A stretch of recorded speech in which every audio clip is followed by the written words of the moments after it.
નમસ્કાર, સમાચાર સાથે હું નિશિત રાજ્યગુરુ। અમદાવાદ શિવરંજની પાસેના હિટ એન્ડ રનના કેસ મામલે અપડેટ મળી રહ્યા છે। અકસ્માત કરનારો આરોપી પોલીસ સમક્ષ હાજર થયો છે। આરોપી પર્વ શાહ પોલીસ સમક્ષ હાજર થઈ ગયો છે। એન ટ્રાફિક પોલીસ સ્ટેશનમાં હાજર થયો। કાર માલિક શૈલેષ શાહ હોવાનો ખુલાસો। હિટ એન્ડ રન કેસમાં એક મહિલાનું મૃત્યુ થયું છે અને અન્ય 3 લોકો ગંભીર રીતે ઇજાગ્રસ્ત છે। તો આ દ્રશ્યોમાં આપને દેખાડી રહ્યા છીએ અમદાવાદ શિવરંજની પાસેના હિટ એન્ડ રનમાં ચકચારી ટોક ઓફ ધ ટાઉન બનેલા કેસમાં અકસ્માત કરનારો આરોપી પોલીસ સમક્ષ હાજર થયો છે। આરોપીનું નામ છે પર્વ શાહ, જે એન ટ્રાફિક પોલીસ સ્ટેશનમાં હાજર થઈ ગયો છે। ગઈકાલ રાતની ઘટના બાદ પોલીસ તેને ઝડપે તે પહેલા જ આરોપી હાજર થઈ ગયો છે। કાર માલિક શૈલેષ શાહ હોવાનો ખુલાસો થઈ ચૂક્યો છે અને આ દ્રશ્યો પણ અમે આપને દેખાડી રહ્યા છીએ। એક તરફ જે પર્વ શાહ આરોપી છે હાજર થયો અને બીજી તરફ અમે સીસીટીવી ફૂટેજ દેખાડી રહ્યા છીએ આપને કે જેમાં હિટ એન્ડ રન ની આખી સમગ્ર ઘટના કેદ થઈ, જેમાં એક મહિલાનું કરુણ મોત નીપજ્યું। 3 વ્યક્તિ હજુ પણ ઇજાગ્રસ્ત છે, હોસ્પિટલના બીજાને છે, સારવાર લઈ રહ્યા છે અને આખરે પોલીસ આરોપીને ઝડપે તે પહેલા જ આ આરોપી પોલીસ સમક્ષ હાજર થયો છે।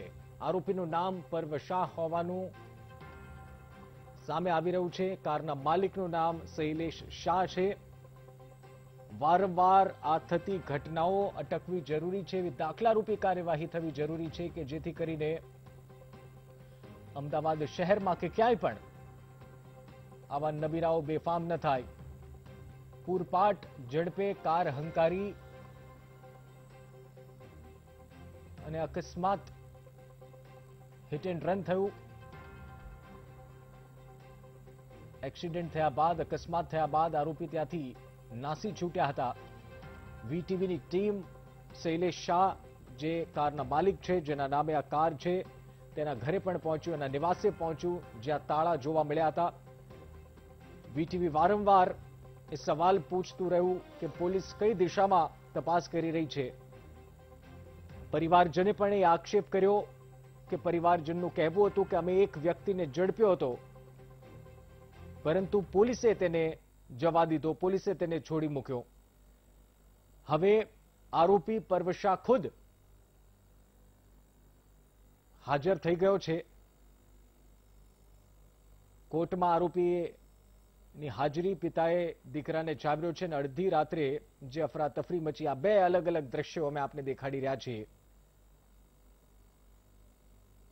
ખૂબ જ ગંભીર ઘટના અને સમગ્ર રાજ્યમાં દિવસ દરમિયાન ચર્ચામાં રહેલા આ કિસ્સામાં અપડેટ જે આવ્યા છે એ છે પર્વ શાહ નામનો આ આરોપી, આ યુવાન પોલીસ સમક્ષ હાજર થયો છે। હવે પોલીસ તપાસમાં સમગ્ર હકીકતો ખુલશે કે શું હકીકતમાં આ રેસિંગ ચાલી રહ્યું હતું। અનિતા પટેલ સંવાદદાતા ફોન લાઈન પર જોડાયા છે। અનિતા, આખરે આરોપી પોલીસ સમક્ષ હાજર થયો છે, શું વધુ જાણકારી આરોપી વિશે મળી રહી છે? જે પ્રકારે હાલ જે અપૂર્વ શાહ જે અચાનક સેટેલાઇટ પોલીસ સ્ટેશન હાજર થયા છે, અનેક સવાલો જે ઉઠી રહ્યા હતા કે અકસ્માત કરનાર કોણ હતું, કારણ કે જે કાર જે હતી તે શૈલેષ શાહના નામ પર હતી અને તેનો દીકરો જે અપૂર્વ શાહ જે પોતે ગાડી લઈને નીકળ્યો હોવાનું સિક્યુરિટી ગાર્ડે જે જણાવ્યું હતું તે સ્પષ્ટ અત્યારે થઈ ગયું છે। અપૂર્વ શાહ પોતાના એડવોકેટ સાથે સેટેલાઇટ પોલીસ સ્ટેશન હાજર થયો હતો। જે પ્રકારે હાલ સેટેલાઇટ પોલીસ સ્ટેશન અત્યારે તેની પૂછપરછ કરવામાં આવી રહી છે।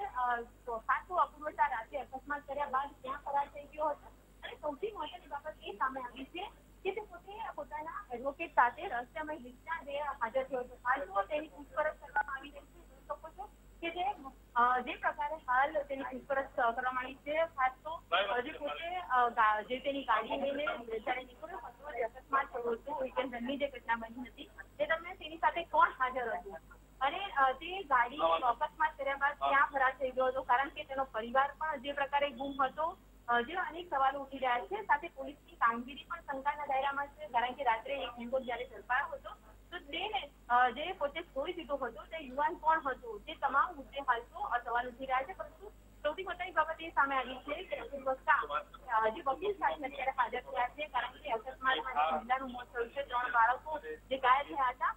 જે હાલ તમે જે પ્રકારે પોલીસ કરી રહી છે, સૌથી મોટો મુદ્દો એ છે કે રાત્રે કાર રેસિંગ કરતા ઘટના બની હતી, નશાની હાલતમાં ઘટના બની હતી, તમામ મુદ્દે હાલ પૂછપરછ કરવામાં આવી રહી છે। પરંતુ રાતની ઘટના બાદ અત્યારે હાલ જ્યારે અપૂર્વ શાહ જ્યારે હાજર થયો છે, તો આખો દિવસ દરમિયાન ક્યાં હતા અને તેના જે પરિવારજનો ક્યાં છે, તે તમામ મુદ્દે હાલ તેની પૂછપરછ કરવામાં આવી રહી છે। અનિતા, હવે આગળ આ કેસમાં શું જોવા મળી શકે? આપણે અમદાવાદ અને ગુજરાતે ચકચારી વિસ્મય શાહનો કેસ જોયો છે અને હવે વધુ એક હિટ એન્ડ રનનો એક ચકચારી બનાવ, આ કેસમાં આગળ હવે શું કાર્યવાહીના રૂપમાં જોવા મળી શકે?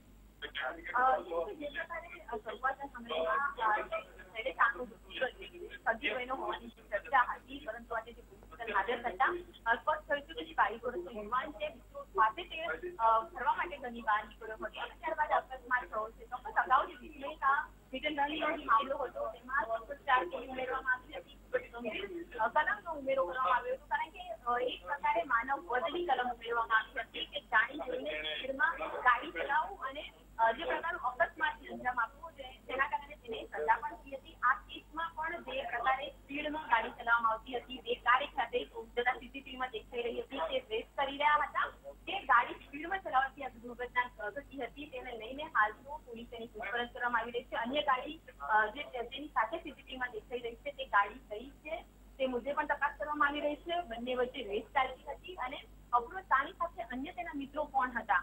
કાર અપૂર્વ શાહ ચલાવી રહ્યો હતો, તેનો મિત્ર ચલાવી રહ્યો હતો, તે અનેક સવાલો વચ્ચે અત્યારે હાલ અપૂર્વ શાહ રહસ્યમય રીતના જે સેટેલાઇટ પોલીસ સ્ટેશન પર હાજર થયા છે, પોલીસ તેની પૂછપરછ કરી રહી છે।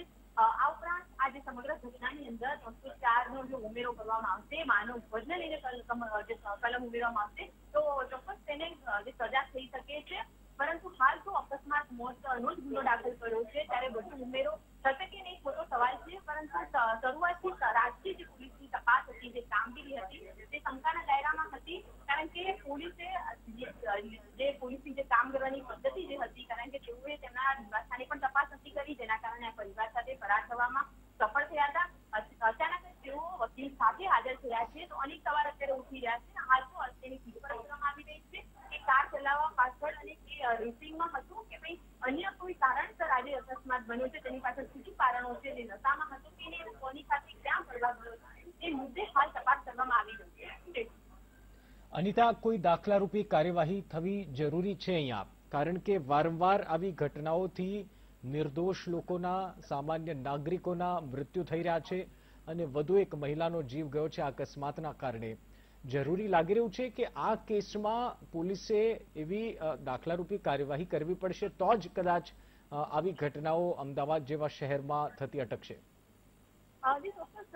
જે પ્રકારે આ ઘટના બની છે, અગાઉ પણ હિટ એન્ડ રનની ઘટના આપણે દેખી ચૂક્યા છે, BMW કાર નીચે થઈ ચૂક્યું છે, તેમાં પણ વિસ્મય શાહ સ્પીડમાં નશાની હાલતમાં જે ગાડી ચલાવતો હતો, અત્યારે હાલ જોઈ શકો છો કે તેમનો એડવોકેટ તમામ લોકો અત્યારે હાલ પહોંચી ગયા છે। જે પ્રકારની હાલ આ સ્થિતિ જોવા મળી રહી છે, તે ખૂબ જ ગંભીર છે, કારણ કે સજા નવી લાવો ત્યારે પોતે આ પ્રકારનું કૃત્ય કરે છે, તેને લઈને જે આ મહત્વની બાબત છે। ખાસ તો તમે જે જાણી શકો છો કે જે પ્રકારની આ સ્થિતિ અત્યારે હાલ જોવા મળી રહી છે, તમામ લોકો અત્યારે હાલ હાજર છે, તેમના એડવોકેટ પણ આપણી સાથે છે, તેમની સાથે જ વાત કરીશું। ખાસ તો અત્યારે હાજર જે કરવામાં આવ્યું છે, શું કહેશો, ક્યાં હતા આખો દિવસ દરમિયાન?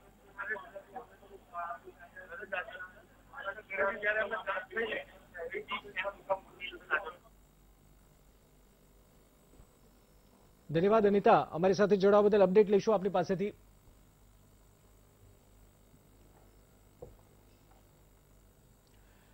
અમદાવાદના શિવરંજની પાસેના હિટ એન્ડ રનના મામલે જે અપડેટ મળી રહ્યા છે, એમાં હિટ એન્ડ રન પહેલાના સીસીટીવી વીટીવી પર એક્સક્લુઝિવ એમાં આપને દેખાડવા જઈ રહ્યા છે। બંને કાર ચાલક ઇસ્કોનથી જોધપુર થઈને શિવરંજની પહોંચ્યા હતા। બંને કાર ચાલકની ઝડપ સીસીટીવીમાં સામે આવી છે, આપ જોઈ રહ્યા છો। જોધપુર 4 રસ્તા પાસેથી પૂર ઝડપે પસાર થતા સીસીટીવી સામે આવ્યા। માત્ર 4 થી 5 સેકન્ડમાં જોધપુર 4 રસ્તાથી શિવરંજની બ્રિજ સુધી આ કાર પહોંચી જાય છે, જેમાં સ્પષ્ટપણે દેખાઈ આવે છે। આ બંને સીસીટીવી અકસ્માતના પહેલા અમે આપને આ દર્શાવી રહ્યા છીએ અને અકસ્માત પહેલાના એક્સક્લુઝિવ સીસીટીવી પણ અમે આપને દેખાડીશું।